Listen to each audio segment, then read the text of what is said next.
Mas, Débora Oliveira, como é que explica um negócio desse? Muito obrigada. Gabriela Garcia conversando com a gente ao vivo do sul do país.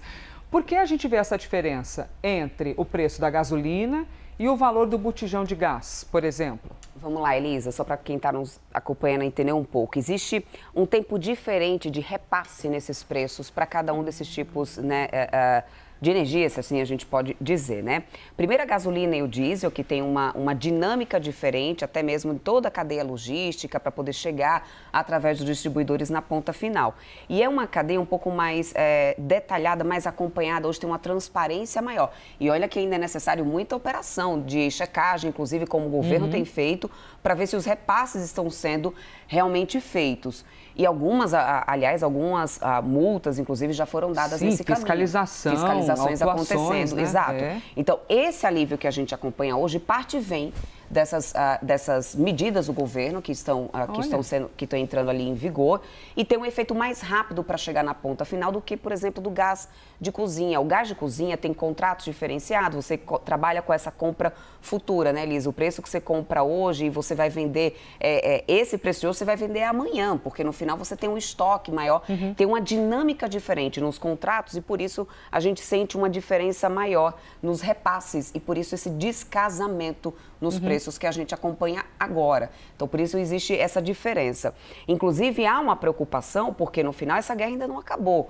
E essas medidas que estão sendo dadas pelo governo agora, em parceria até mesmo com alguns governos estaduais, tem um prazo, né, a ser vencido e a guerra ainda não se resolveu.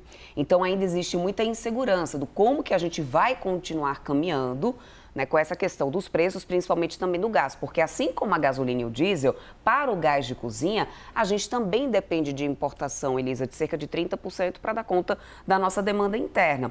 E aí, obviamente, que também existe aquela parte dos distribuidores que acabam já repassando o preço antes mesmo de a gente ter qualquer mudança na prática, né, para poder tentar proteger estoques, para poder tentar qualquer tipo de capitalização. A gente viu esse movimento acontecer na gasolina, no diesel, lembra? Totalmente. E aí, depois isso veio sendo revertido, porque passado ali o primeiro susto, vieram algumas medidas do governo, a gente veio se acalmar um pouco mais. Mas esse descasamento é porque existe uma diferença de repasse, né, e de também toda a cadeia logística do gás para a questão da gasolina e do diesel. Mas eu também conversei mais cedo, Elisa, sobre o querosene de aviação com um especialista da Genial Investimentos, o Vitor Souza, sobre a questão do preço do querosene de aviação. A gente lembra aqui para vocês que a gente já teve um aumento, né, no preço do querosene de aviação de 54%. E a passagem já está mais cara. A passagem já começou a ficar mais cara. Agora, no mês de maio, a situação preocupa ainda mais porque a gente já teve suspensão de alguns voos.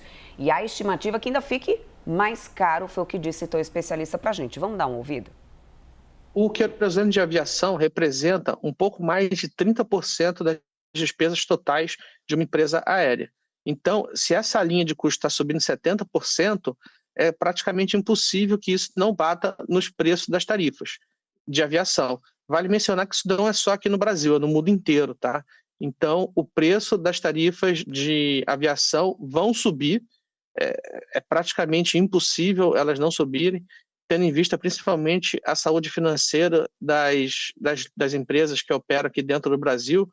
Então, assim, o grande impacto é exatamente nos voos, né, que a gente precisa, seja a turismo, a trabalho ou o que quer que seja, mas o grande impacto no final do dia para o consumidor é esse.